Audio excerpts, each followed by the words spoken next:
Muchísimas gracias por la deferencia del uso de la voz. Quiero agradecer especialmente a las autoridades a nivel nacional y a nivel local encargadas de la garantía del derecho a la protección de datos, las personas que en este momento nos han visitado en Tampico, Tamaulipas. Yo soy profesor de la Universidad Autónoma de Tamaulipas, de la Facultad de Derecho y Ciencias Sociales, el Campus Tampico, y evidentemente para mí como profesor de la facultad es un gran honor y un gran privilegio que se me haya considerado para formar parte de un panel de discusión, de debate y de exposición sobre un tema tan relevante como es la ruta de la privacidad. Quiero agradecer, quiero felicitar también a las autoridades porque realmente es un gran esfuerzo llevar a las entidades federativas, llevar a los espacios físicos, geográficos, aún todavía presentes, el esfuerzo por la conciencia, por la educación en materia de datos personales, transparencia y algunos otros aspectos y conceptos que están involucrados en el discurso y que ya se han comentado. Agradecer la participación también del doctor Cáceres desde Uruguay. La verdad es que cuando yo me enteré del evento estaba muy emocionado porque pensé que iba a estar aquí físicamente en Tampico.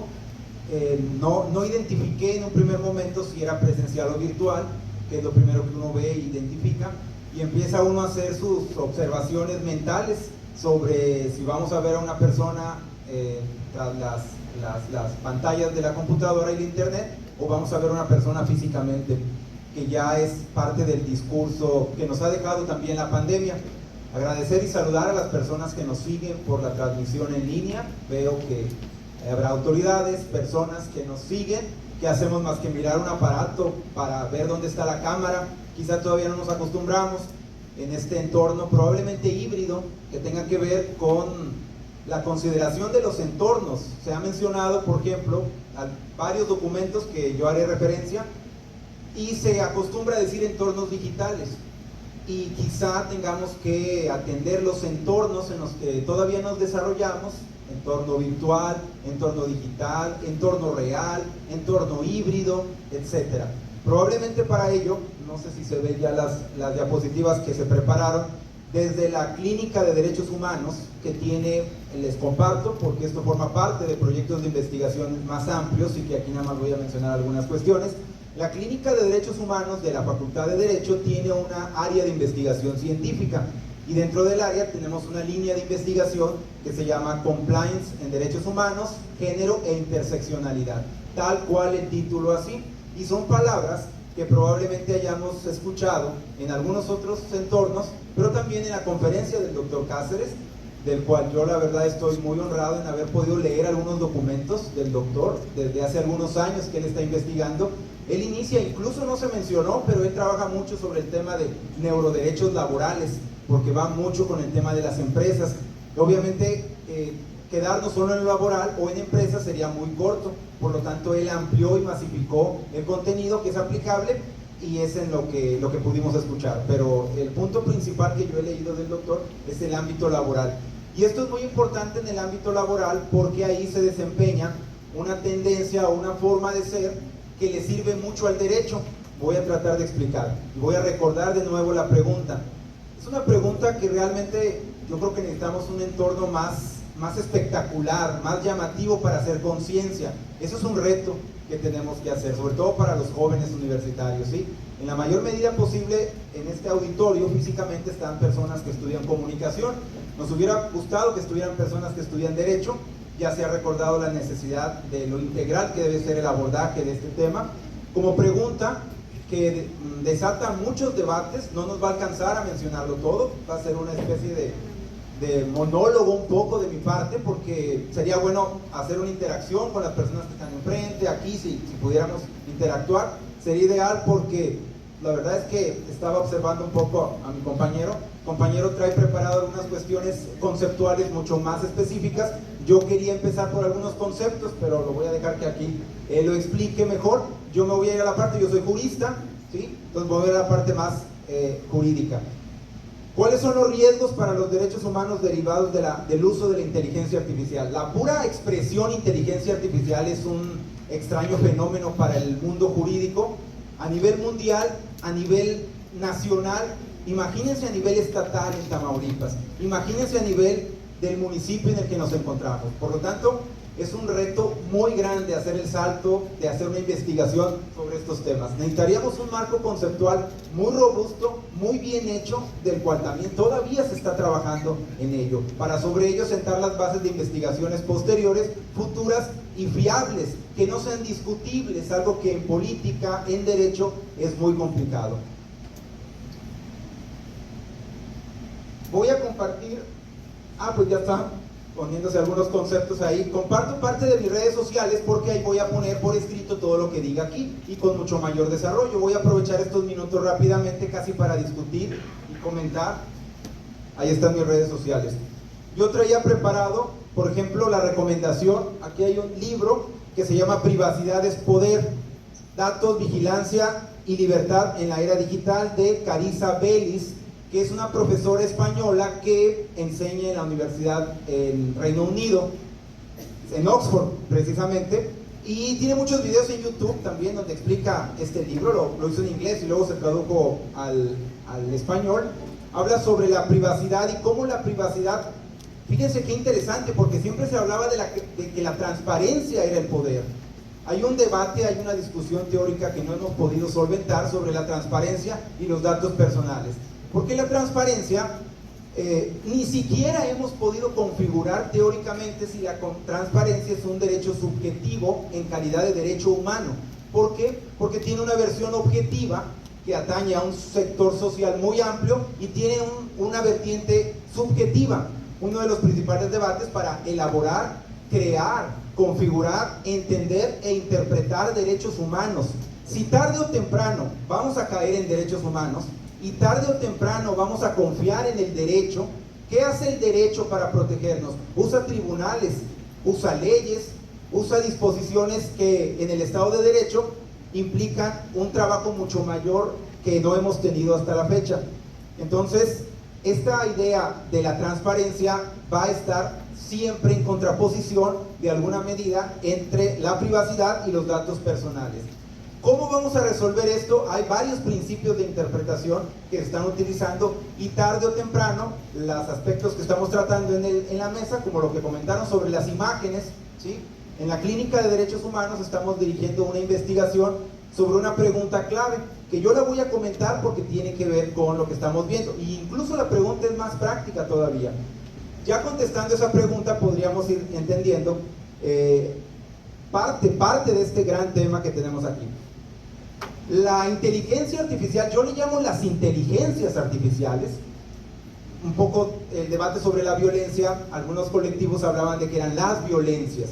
Yo le llamo las inteligencias artificiales, a lo mejor opinión aquí de los panelistas, a ver si no estoy cometiendo un error como jurista, si ellas son titulares jurídicamente protegidas del derecho a la propiedad intelectual, por ejemplo, que es el reconocimiento jurídico y la protección de las creaciones. Es una investigación de una tesis de licenciatura, una alumna, Claudia, que aquí está presente también y que forma parte del equipo de investigación. Casi no se hacen investigaciones de tesis de licenciatura en el área de Derecho de Comunicaciones sobre estos tópicos en concreto. Hay un seminario permanente en la UNAM con esa pregunta en concreto, que si es protegible jurídicamente. Se fueron a la propiedad intelectual por una cuestión técnica, una cuestión coyuntural, una cuestión de oportunidad. No se había tratado, no se ha tratado con suficiente plenitud otros aspectos de los derechos humanos que pueden ser atacados o pueden ser puestos en riesgo por el uso de la inteligencia artificial.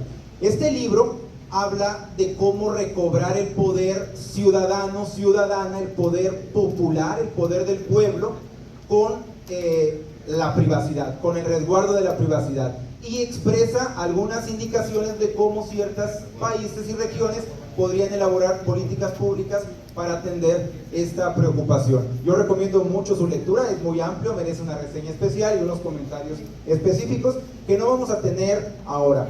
Yo sugiero en las investigaciones científicas que se hacen en las universidades públicas desde diversas áreas, comunicación, derecho, ciencia política, a nivel de licenciatura, seguramente mucho antes también, un marco conceptual sólido, ¿sí?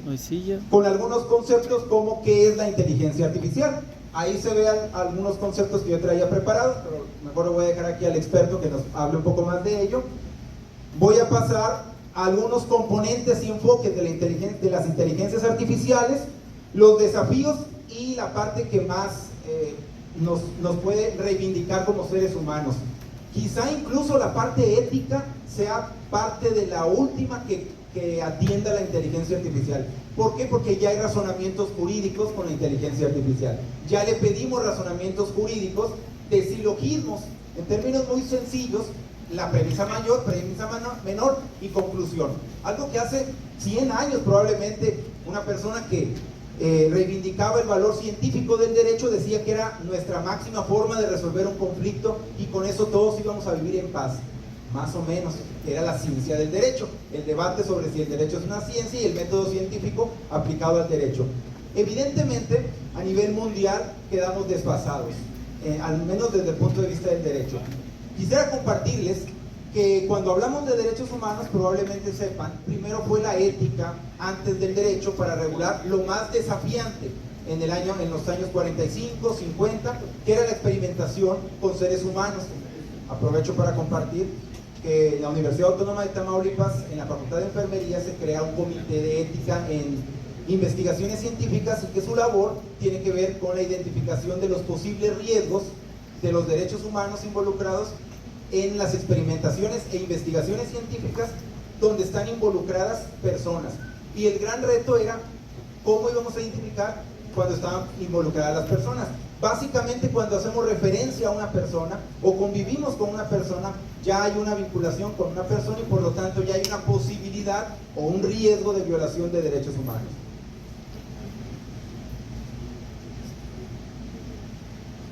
Les puedo compartir, por ejemplo, la regulación jurídica que ha habido en varios países y en varias regiones en materia de inteligencia artificial y derechos humanos.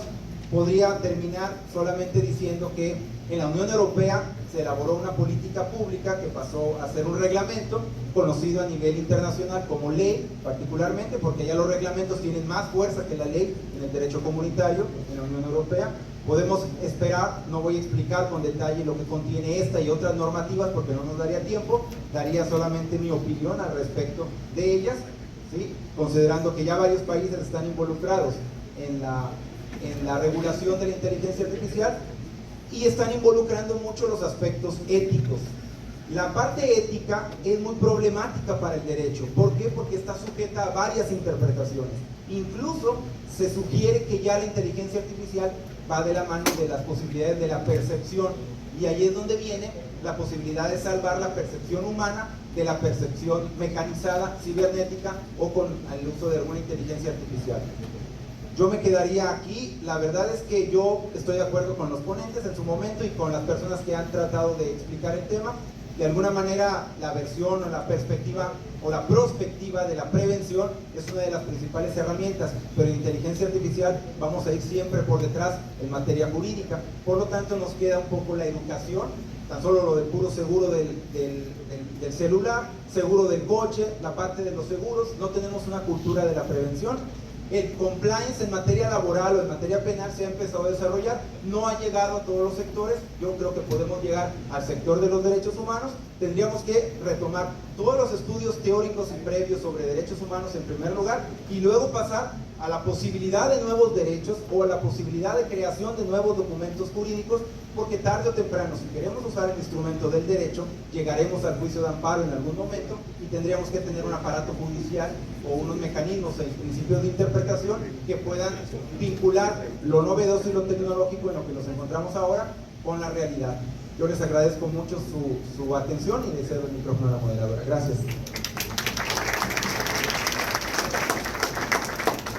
Agradecemos al doctor Cabrales sus aportaciones abordando el enfoque de los derechos humanos al hacer uso de la inteligencia artificial. Sin duda esta información nos invita a reflexionar sobre estos temas tan relevantes.